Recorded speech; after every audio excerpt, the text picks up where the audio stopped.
이번 주에 테슬라 주가가 474불에서 380불까지 20%가 하락을 했어.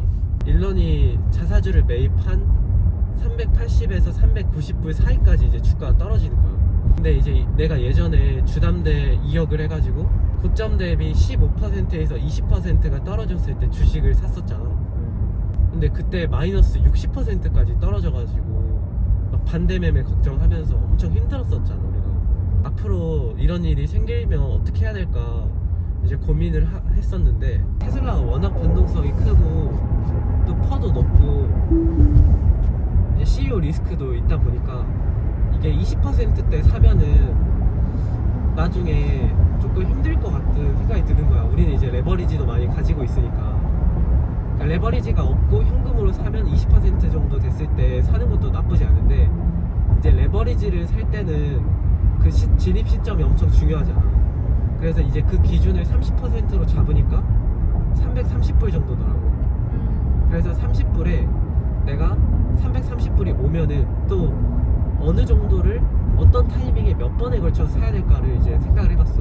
그러면은 2억 주담대를 했는데 주가가 지금 거의 본전이거나 마이너스잖아. 그러면 나는 그 기간 동안 어떤 나은 선택을 했는가, 내가 얻은 게 그냥 앞으로는 더 저렴했을 때 사야 되겠다 이런 교훈으로 그치면은 그거는 배운 게 없다고 생각을 하거든. 근데 우리는 2억을 빌렸고 그 사이에 1억을 갚았잖아. 그러니까 2억을 운영을 해본 입장에서 2억 주담대를 하고 상환을 하면서 운용을 했을 때 내 일상생활이 지속이 되는가, 내 자산이 흔들리지 않는가, 그 다음에 반대 매매 위험이 없는가를 우리가 직접 경험을 해봤잖아, 피부로. 1년 정도. 근데 해보니까 2억을 운용을 해도 무리가 없더라고. 어쨌든 소득은 오르게 돼 있잖아, 매년. 그러니까 내년에도 소득은 어느 정도 물가 상승률 대비해서 오르긴 할 거니까, 그러면은 내가 2억을 운용을 할 수 있는 정도의 체력은 가지고 있다라는 걸 난 느꼈거든. 2억에서 1억을 갚았으니까 1억 정도는 이제 같은 330불이 왔을 때 매수를 할 수 있는 거지. 그래서 나는 330불이 오면은 마이너스 고점 대비 30%란 말이야. 5천만 원을 매수를 할까 4천만 원을 매수를 할까 그 고민을 해봤어. 어제 380불이 이제 깨지니까 330불이 올 것 같은 거야. 물론 종가에 400불로 다시 말아 올리긴 했었는데 3번 정도에 걸쳐서 추가 매수를 할 계획인데, 마이너스 30, 마이너스 35, 마이너스 40을 할지, 마이너스 30, 마이너스 40, 마이너스 50을 할지, 그거는 이제 330불 가보면은 내가 이제 피부로 느끼는 어떤 공포에 따라서 그 크기와 횟수가 정해질 것 같아.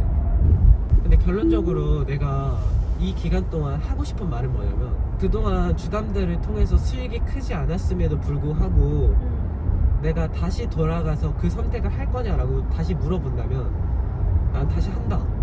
왜냐하면 2억에서 1억을 갚았고, 물론 이제 가지고 있던 주식을 처분을 해서 갚은 면도 있지만, 울프스피드 상장 폐지 때문에 우리가 테슬라 주식을 420불에 4천만 원 정도 팔았잖아.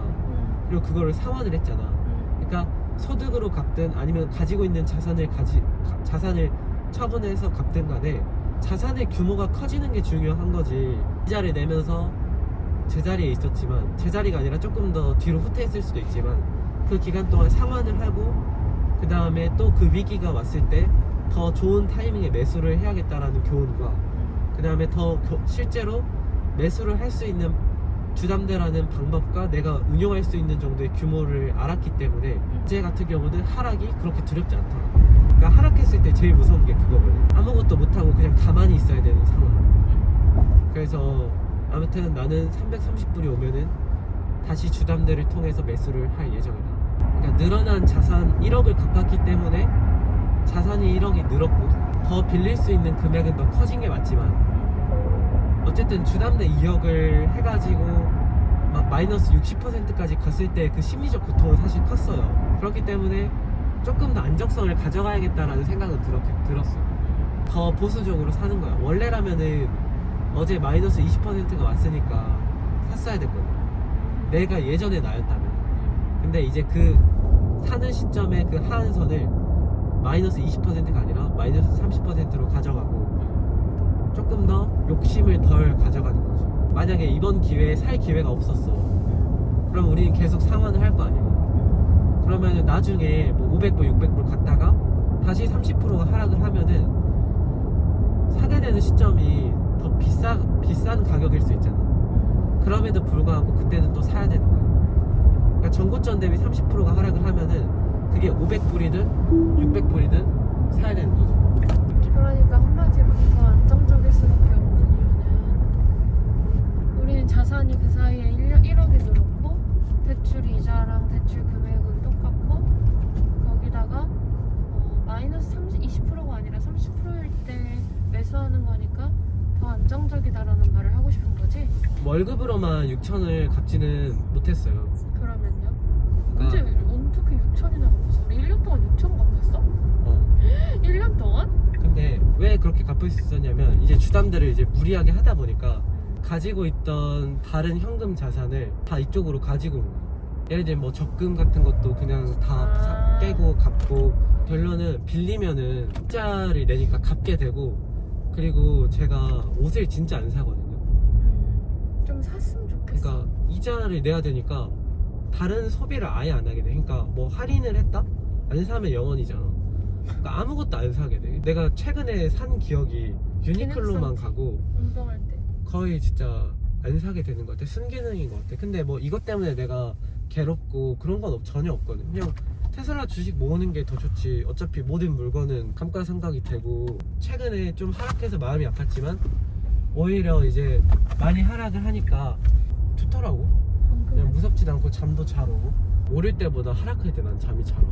또 이야기를 해보자면은 일론 머스크 부상한에 대해서 어떤 목표를 달성을 했을 때 12개의 트렌치를 통해서 주식을 새로 이제 발행을 해서 일론 머스크에게 돈을 이제 주잖아요. 근데 그 목표가 실현 가능할까 고민을 제가 해봤거든요. 근데 나중에 이거는 또 새로 영상을 찍을 건데, 제가 생각했을 때 지금 테슬라 주가가 비싸 보일 수 있어요. 뭐 어쩌나 재무제표를 보면은 설명이 안 되는 주가고 가격인데, 근데 제가 생각했을 때 지금 테슬라 주식은 쌉니다. 왜 싸다고 내가 느끼냐면은 일론 머스크가 말하는 어떤 그 보상안의 12개의 트렌치가 그 12개가 다 도달하지 않다고 가정을 하고 6개, 그러니까 절반 정도만 도달을 한다고 쳐도 투자를 할 만한 가치가 있다고 저는 생각을 해요. 왜냐면 유동성이 풀리면서 많은 돈이 가야 할 그 장소를 찾잖아요. 한국은 이제 부동산 강남 핵심지 뭐 돈이 이제 쏠리는데, 근데 미국 같은 경우는 부동산이 쏠리는 게 아니라 결국에는 주식으로 이제 돈이 쏠리게 되잖아요, 구조적으로. 내가 엄청나게 큰 돈을 불리는 투자자들 입장에서 안정적이면서도 큰 돈을 실을 수 있는 투자처를 찾아야 되는데, 근데 일론 머스크라는 CEO가 정확하게 시총을 얼마를 달성했을 때 이렇게 목표를 가져가겠다고 하니까 투자자들 입장에서는 그게 달성됐을 때 가져갈 수 있는 그 명확한 목표 수치가 예전에는 투자라는 게 좀 추상적이었다면 약간 구체적인 숫자로 바뀐 느낌? 그러니까 일론 머스크가 그런 걸 되게 잘하는 거야.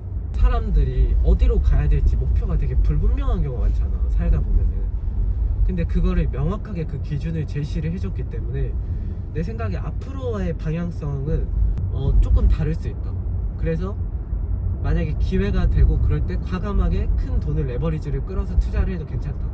단 2배, 3배 레버리지는 잘 모르겠어. 그 변동성 중에서 분명히 그거를 다 데리고 가진 않을 거고 분명히 녹는 구간이 생길 것 같거든.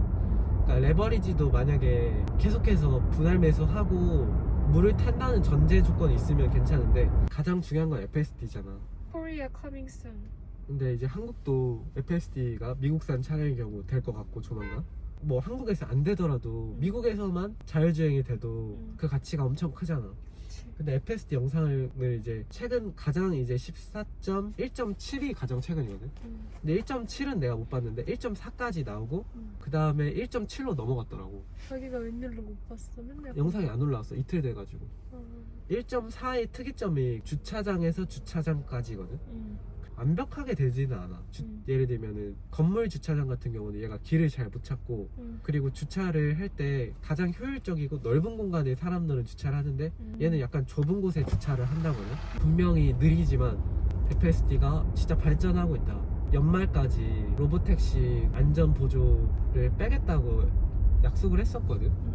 이제 2달 남았네? 아니 1달 반 남았네? 근데 이게 진짜 만약에 된다면 올해의 어떤 상처나 어떤 괴로움이나 그런 게 진짜 다 해소될 수 있을 것 같아. 근데 상처가 있었어요? 아니야 뭐 힘들잖아. 테슬라 투자자들이 분명히 힘들었을 거야. 변동성이 크면 힘드니까 베타값이 너무 커서 고생하셨습니다.